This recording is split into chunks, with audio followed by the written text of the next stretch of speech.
బూటపు ఎన్కౌంటర్ల పేరుతో ఈ మరణకాండను దహనకాండను ఆపాలని డిమాండ్ చేస్తూ ఇటు వామపక్షాల ఆధ్వర్యంలో పెద్ద ఎత్తున కూడా నిరసన కార్యక్రమం చేస్తున్నారు. మరి మొన్న చనిపోయినటువంటి మావోయిస్టు అగ్రనేత హిడ్మా కానీ అంతకుముందు చనిపోయే వాళ్ళు కానీ ఇదంతా కూడా అసలు ఏం జరగబోతుంది? ఇటు అడవిలో ఇటు ఆపరేషన్ కంగారు పేరుతో ఇటు కేంద్ర ప్రభుత్వం ఒకవైపు మావోయిస్టులు ఏరివేసే కార్యక్రమం చేస్తుంది, మరోవైపు ప్రజా సంఘాలను కూడా మరి శాంతి చర్చలు జరపాలి, మరి మావోయిస్టులను చర్చలకు పిలవాలని కూడా డిమాండ్ చేస్తున్నారు. మరి ఇదే విషయంపై మనతో మాట్లాడేందుకు POW సంధ్య ఉన్నారు, వాళ్ళతో మాట్లాడదాం.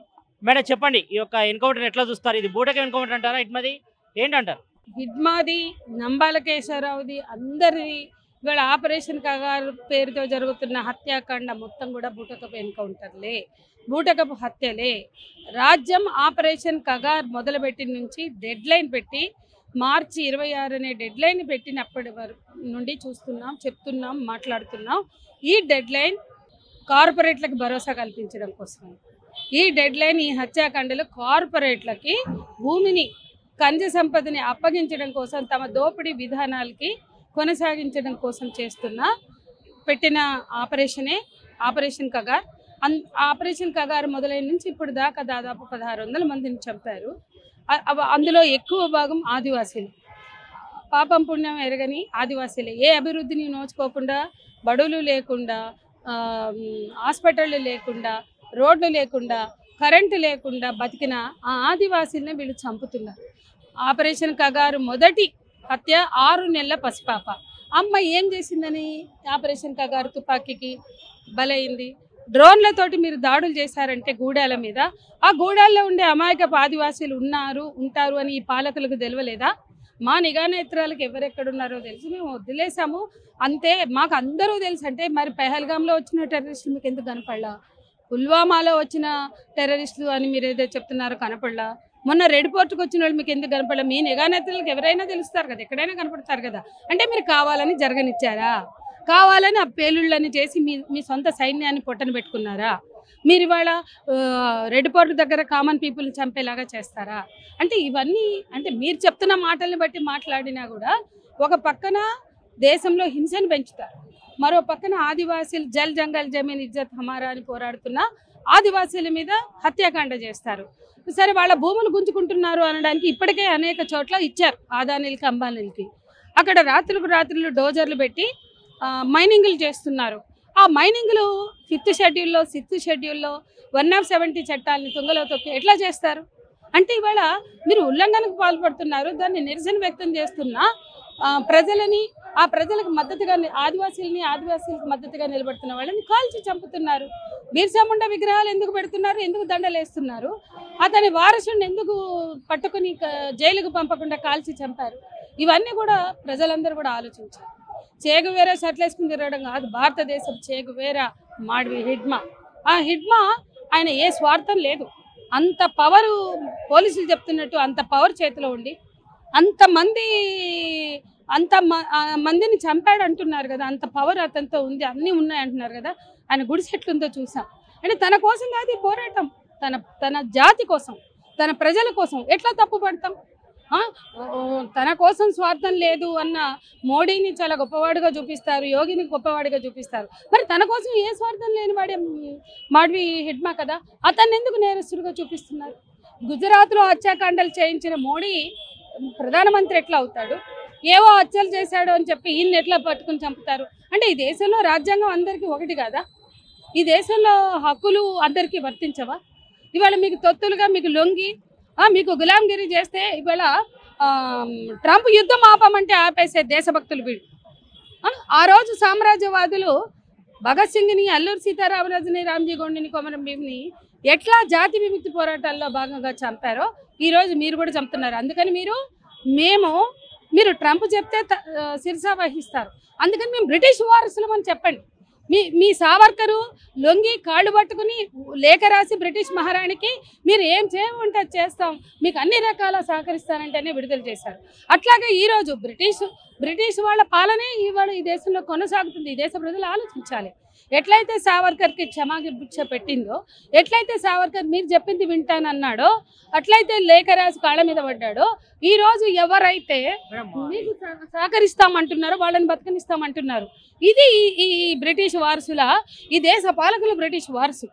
ఈ దేశ హిడ్మా లాంటి వాళ్ళు, నంబాల కేశవరావు లాంటి వాళ్ళు, వీళ్ళందరూ కూడా ఈ దేశ ప్రజలకి, భగత్ సింగ్కి, రామ్జీ గోండ్కి, కొమరం భీమ్కి, బిర్సా ముండాకి వారసులు. అది మనం మర్చిపోరాం.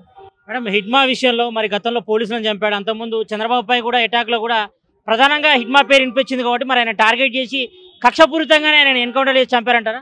చంద్రబాబు మీద అలిపిరి ఘటనకు బాధ్యుడు అన్నది ఇన్నాళ్ళు పోలీసులైనా ప్రభుత్వాలైనా ఆశనని. హిడ్మా అసలు లేనేలేడు, ఆయన బయట ప్రాంతంలో ఎప్పుడు రాలా. అంటే చాలా మంది పోలీసులను చంపాడు కాబట్టి ఆయన దొరకబట్టి. మీరు అలిపిరి ఘటనకి బాధ్యుడు అని చెప్తే నేను అంటున్నా, అలిపిరి ఘటనకి బాధ్యుడైన వాడు మీ బేస్ క్యాంపులో సురక్షితంగా ఉన్నాడు, జైలుకు కూడా వెళ్లకుండా లొంగాడు. కాబట్టి చంద్రబాబు హత్యకి కానీ ఇంకో దాంట్లో కానీ హిడ్మా లేడు. హిడ్మా ఉన్నదంతా జంగల్లోనే. జల్ జంగల్ జమీన్ ఇజ్జత్ హమారా అని పోరాడుతున్నాడు. అడ్డు వచ్చిన పోలీసు అధికారుల మీద చర్య తీసుకున్నాడు. కాబట్టి మీరు అరెస్ట్ చేసి ఎఫ్ఐఆర్లు చేసి జైల్లో పెట్టే హక్కు మాత్రమే మీకు ఉంది, కాల్చి చంపే హక్కు వీళ్ళకి లేదు. వీళ్ళు రాజ్యాంగాన్ని గౌరవించే వాళ్ళైతే జ్యుడిషియరీ అయినా పోలీస్ అయినా రాజ్యాంగానికి అతీతం కాదు. కాబట్టి ఎంతమందిని చంపినా దాని మీద కేసులు పెట్టి జైలుకు పంపవలసిందే. ఇప్పుడు రాజీవ్ గాంధీని చంపినటువంటి తాను వాళ్ళని కూడా జైలుకు పంపారు కదా, వాళ్ళకు కూడా శిక్షలు విధించారు, క్షమాభిక్షలు పెట్టారు కదా. ఇది అదే ప్రాసెస్ ఇక్కడైనా. ఈ దేశ ప్రధానమంత్రిని చంపిన వాళ్ళనైనా చేసిన ఏదైతే ఉందో అదే ఇక్కడైనా అనుసరించాల్సిన అవసరం. కేంద్ర మంత్రి బండి సంజయ్ మాట్లాడుతూ అర్బన్ నక్సలైట్లు పెరుగుతున్నారు కాబట్టి ఈ రకంగా ఎన్కౌంటర్ జరుగుతున్నాయి అంటున్నాడు. దీని ఎట్లా? అర్బన్ నక్సలైట్లకి అడవి గుంజుకోకుండా అడ్డుపడే వాళ్ళకి తేడా చూడలేని ఒక అజ్ఞాని బండి సంజయ్. ఆయన ఈ దేశపు రాజ్యాంగం ప్రకారం ఎన్నికైతాడు. మా గణేష్ విగ్రహాలు తెస్తున్నప్పుడు ఎంతమంది చచ్చిపోయినా పర్లేదు కానీ పర్మిషన్లు అడగొద్దు. ఎక్కడైనా సరే చచ్చిపోతే చచ్చిపోయారు జనం. వినాయకుడు విగ్రహాలు తెస్తూ చచ్చిపోయినా కానీ పర్మిషన్లు అడగొద్దు అంటాడు. ఎలక్ట్రిసిటీ పర్మిషన్లు వద్దు, మైక్ పర్మిషన్లు వద్దు అని తన ఆయన మినిస్టర్ సొంత పోలీసు వ్యవస్థనే ఆయన ధిక్కరిస్తున్నాడు. మరి ఆయనని ఏ నక్సలైట్ అనుకోవాలి, లేదా ఆయనని ఏమనుకోవాలి? అంటే మీరు ఏ రాజ్యాంగాన్ని గౌరవించరు. గుజరాత్లో తల్లుల గర్భాల్లో ఉన్న పిండాలని శూలాలు పెట్టి గుచ్చి బయటకు తీసిన వాళ్ళని హత్యాకాండ అనదరా? ఆ హత్యలు చేసిన వాళ్ళకి ప్రధానమంత్రులు అవుతారా? ఆ హత్యలు చేసిన వాళ్ళకి ఏ శిక్షలు ఉండవా? అంటే ఏం మాట్లాడుతున్నారు?